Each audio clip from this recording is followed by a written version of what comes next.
What if the moment that tests everything doesn't arrive with fireworks, but with silence?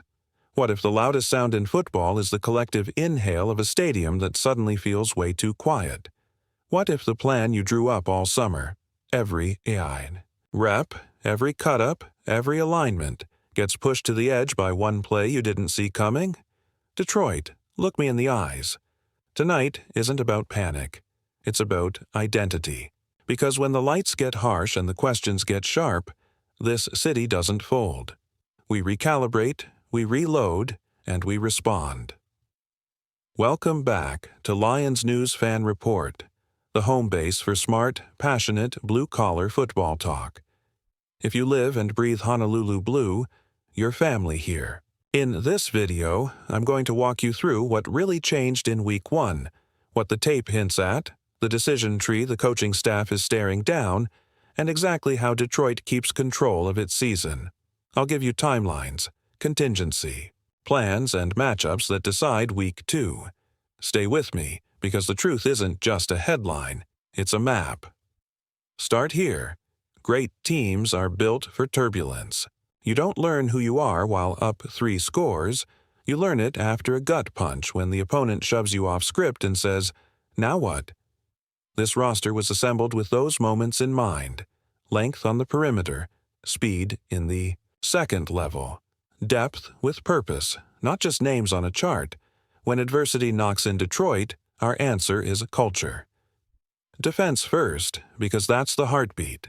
This system under Aaron Glenn thrives on trust, leverage, eyes, and communication. It's not about one hero play. It's about 11 guys arriving on time, together. Press when you can, bail when you must, close the post, deny easy yak. And yet, even the best designs need micro-adjustments when the margins get thin. Tonight, we talk about those margins. You know the NFL calendar. September is chaos dressed like football. Timing is off, chemistry is forming, body clocks are still syncing to live fire. What wins right now is poise and a plan. Detroit's plan has always been complementary ball, defense that shortens fields, offense that hammers time of possession, special teams that tilt the grass a few degrees our way. When one pillar wobbles, the other two hold. Let me flag what we're covering so you can lock in. I'll break down the exact choice tree the staff faces on the boundary, how you preserve your coverage identity without giving free access throws, which personnel groupings keep the roof intact, and why the difference between single high and too high on early downs might decide Week 2. I'll also map out 2 timelines and the practice week workload that fits each. No drama, just football. Mid-video timeout. Community check. Smash that like if you ride for this defense and drop a "Restore the Roar" in the comments with the one adjustment you want to see against Chicago. Your takes shape this show. I read them all and fold them into the next breakdown. Now, back to the chessboard. Chicago is next. A rivalry that never needs an introduction. They'll test you horizontally to stretch your run fits, then take their vertical shots off play action. The antidote isn't panic, it's structure. Win first down, force long fields, change the picture post-snap. You don't have to be exotic. You could have to be right. Right with your eyes, right with your leverage, right with who carries the vertical and who squeezes the crosser. Depth matters now more than ever. This room was built with layers for a reason. There's the veteran steadiness you can lean on for clean technique and communication. There's the next man up youth that brings fresh legs and zero fear. There's nickel versatility you can flex into the slot or outside depending on formation. None of that is theory.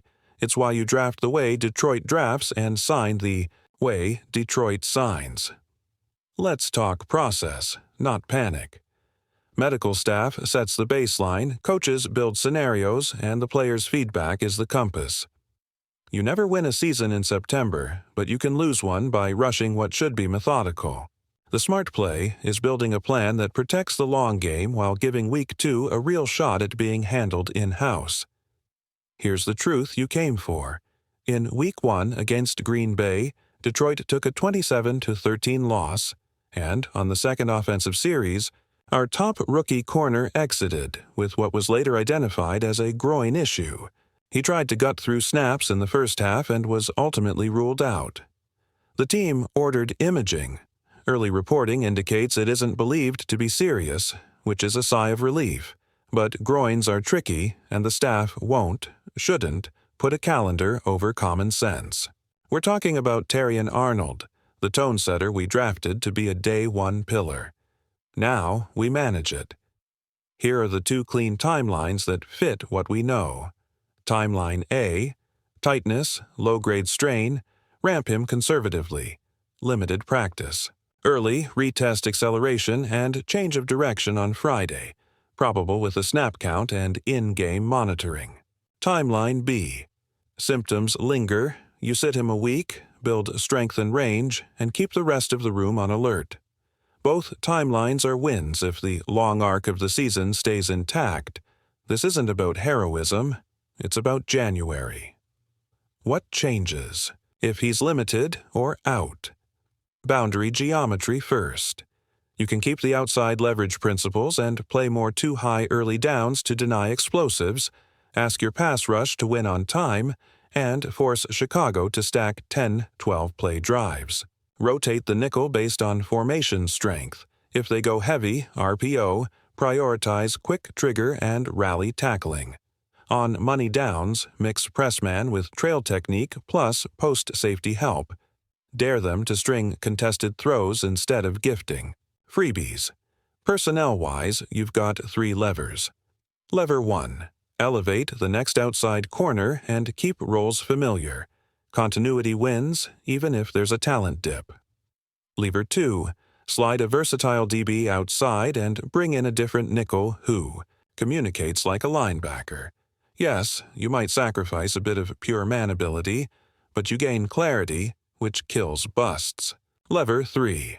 Lean into split safety shells, spin late, and make Chicago diagnose post-snap.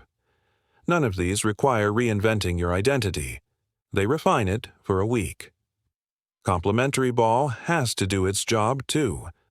Offense can protect the defense by stealing, possessions with sustained drives, leaning on the run game to make Chicago tackle in space, using quick game as an extension of the run to stack second and mediums. Special teams flips the field so your defense defends 75 yards, not 55. It's all connected, and that's why you built a team instead of a collection of highlights. Zoom back out. Terrion Arnold is a culture guy as much as a cover guy. That matters in moments like this. The MRI relief is real, but so la prudenza. Groin strains can bark when you accelerate, plant, and mirror. Sit 1 to avoid sitting 6 is not cowardice, it's wisdom. Detroit isn't built on one player. Detroit is built on cohesion, and cohesion is what survives weeks like this. Your turn. One pride. Do you ride with Timeline A, managed reps, probable with a cap, or Timeline B, 1 week shutdown, long view protection? Who's your preferred outside rotation if he can't go? Keep rolls straight or slide the Swiss Army knife and plug the nickel. Drop it below. If you found value here, like the video, subscribe, and share this with the Lions fan who texts you. During games, in all caps. We'll track every update and come back with the real tape study on how Detroit throttles Chicago, with or without number 0 on the boundary. This is Lions News Fan Report, where we don't just react, we rebuild.